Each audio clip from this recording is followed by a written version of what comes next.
Je ne cesserai jamais de le dire, il est très dangereux de mettre, de vouloir embarrasser ses maîtres. Ou d'oublier que le statut social qu'on a acquis, c'est parce qu'on a eu des maîtres particuliers qui nous ont mis là. Surtout quand tu es un peu dans la position du coco qui est à droite de votre photo. Vous avez fait un sujet sur Didi. Justement, je disais que tous les problèmes qui sont venus, c'est pour ça, parce qu'il avait essayé d'embarrasser ses maîtres et que là, ils ont enclenché la vitesse supérieure. Maintenant, c'est le tour de notre coco de Jimmy.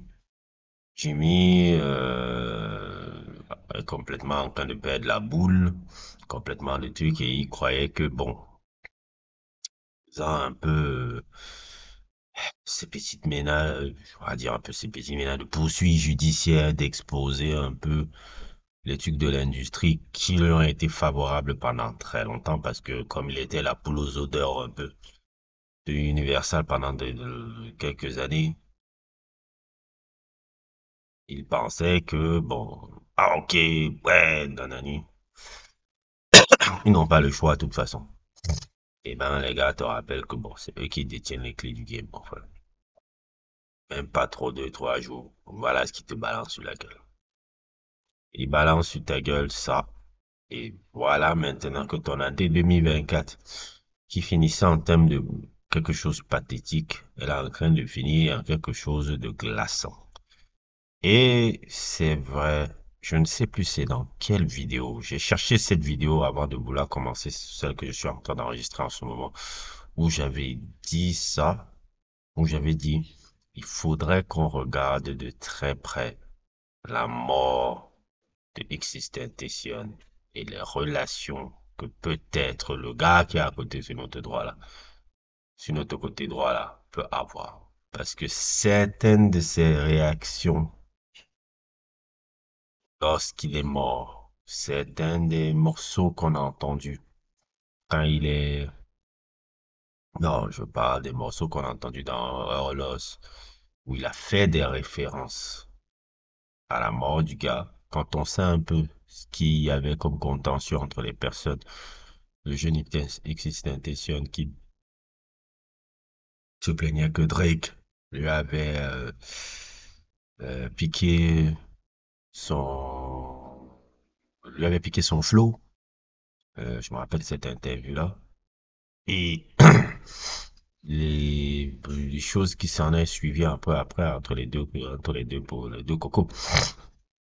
Si c'était intention même dans cette interview que DJ Academics lui avait donné, qui était une longue et des longues interviews de 2 heures, 3 heures, il expliquait que, par exemple, il ne peut pas rencontrer ce week-end parce que justement par rapport au problème qu'il avait avec Drake, sûrement influencé et tout. Plein de choses comme ça, c'est ça.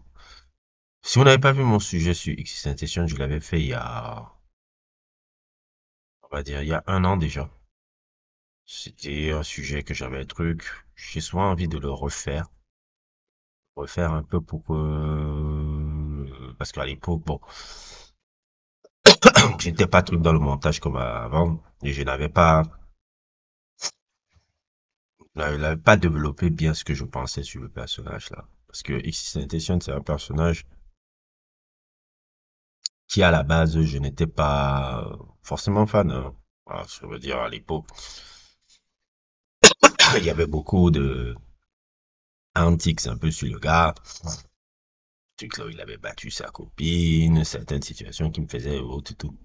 Ne pas forcément l'apprécier parce que je l'estimais qu'il ressemble un peu à toute la clique des trappeurs qu'on voit souvent là, Chief Keef,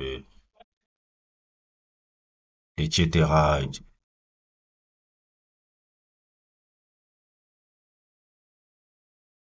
Et tout et tout.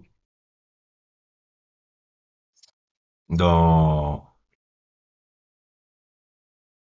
je me suis dit, donc je me suis dit que et Donc je me suis dit que voilà, le personnage n'a pas l'air si intéressant que ça. Mais après, mon frère m'avait poussé à écouter l'album 17. L'album 17, que quand j'ai pris le temps de l'écouter à l'époque, j'avais été agréablement surpris. Non pas parce que l'album est un chef-d'œuvre absolu ou quelque chose comme ça, hein, mais je voyais maintenant le potentiel que des personnages comme Tech Nine, J. Cole et surtout Kendrick Lamar voyaient chez le gars. Par rapport à non seulement sa versatilité, comme je dis, aux toutes proportions gardées, cet album-là me rappelait un peu,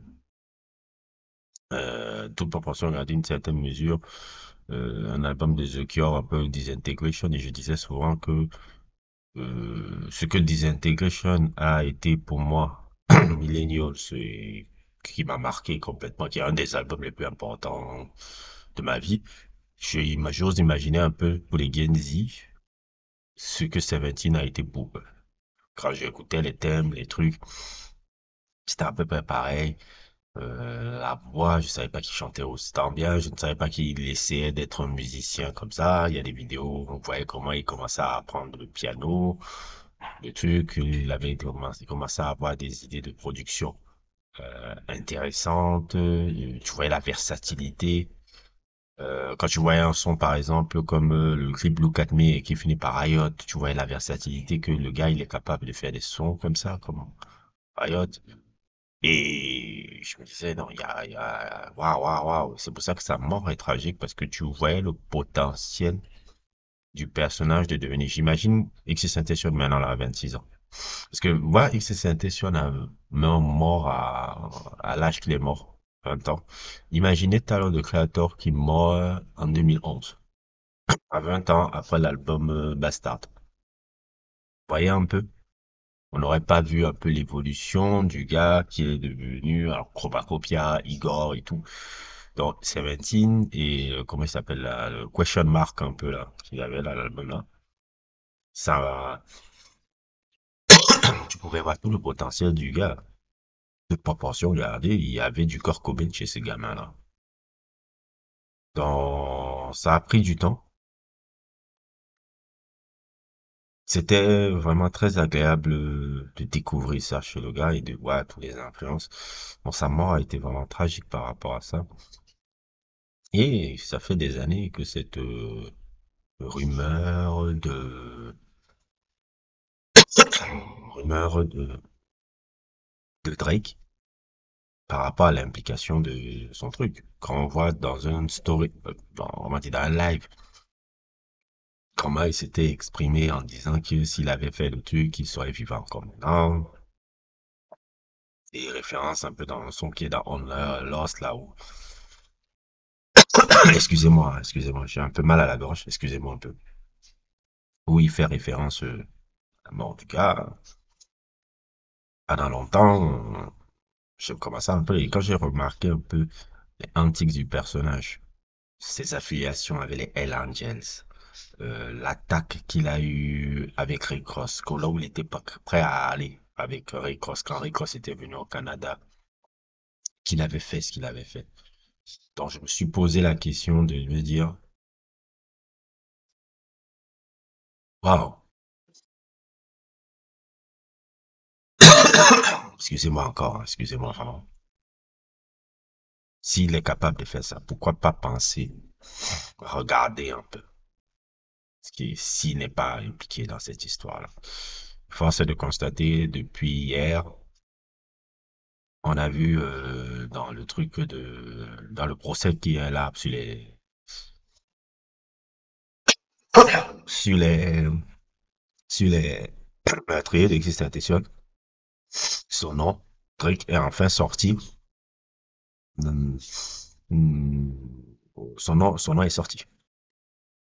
Son nom est sorti, comme vous pouvez voir dans cette vidéo très explicative un peu sur pourquoi je pense vouloir incriminer maintenant Drake. Moi j'ai envie de dire, si vous, pour vous, vous voyez que ce n'était pas fini pour votre gars, excusez-moi encore.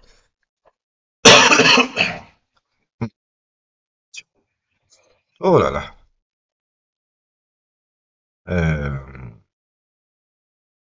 Si vous pensez que ce n'était pas fini pour le gars, ben là, c'est clair et évident que là, ses maîtres sont en train de le punir parce que même pas 2 jours après les poursuites judiciaires qu'il a engagées, boum, ça refait, voilà ce qui refait surface. Et en haute, maintenant dans un média sérieux comme Law and Order, c'est là où tu sais que c'est sérieux. C'est pas les trucs là, on est dans Reddit, entre forums là où on commence à balancer ça, c'est une rumeur entre dans une communauté. Non, là, ça entre dans les trucs mainstream.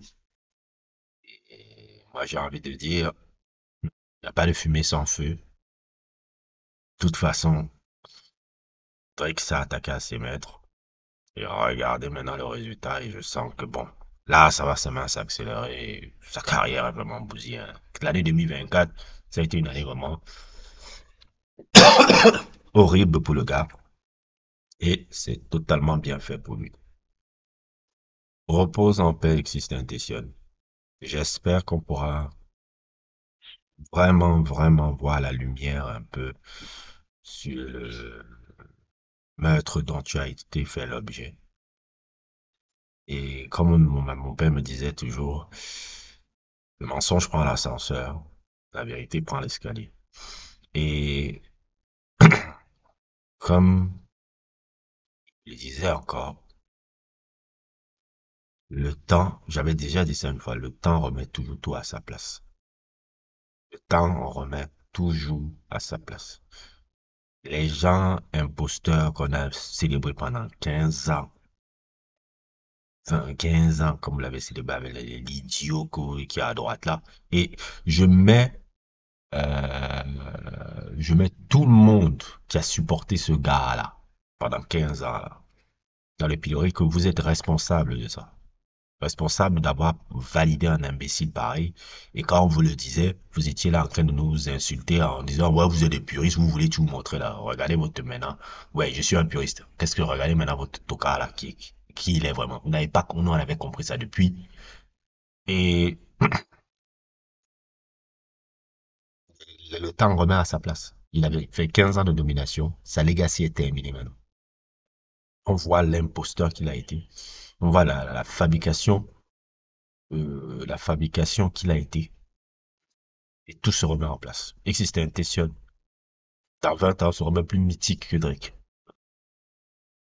Et moi, je dis toujours, c'est ça. Le temps remet toujours tout à sa place. En tout cas, repose en paix Existentiation. C'est tout ce que je peux dire après ça. Si vous n'avez pas vu mon sujet sur lui, n'hésitez pas à le regarder. N'hésitez pas à liker, n'hésitez pas à vous abonner et à plus pour d'autres aventures.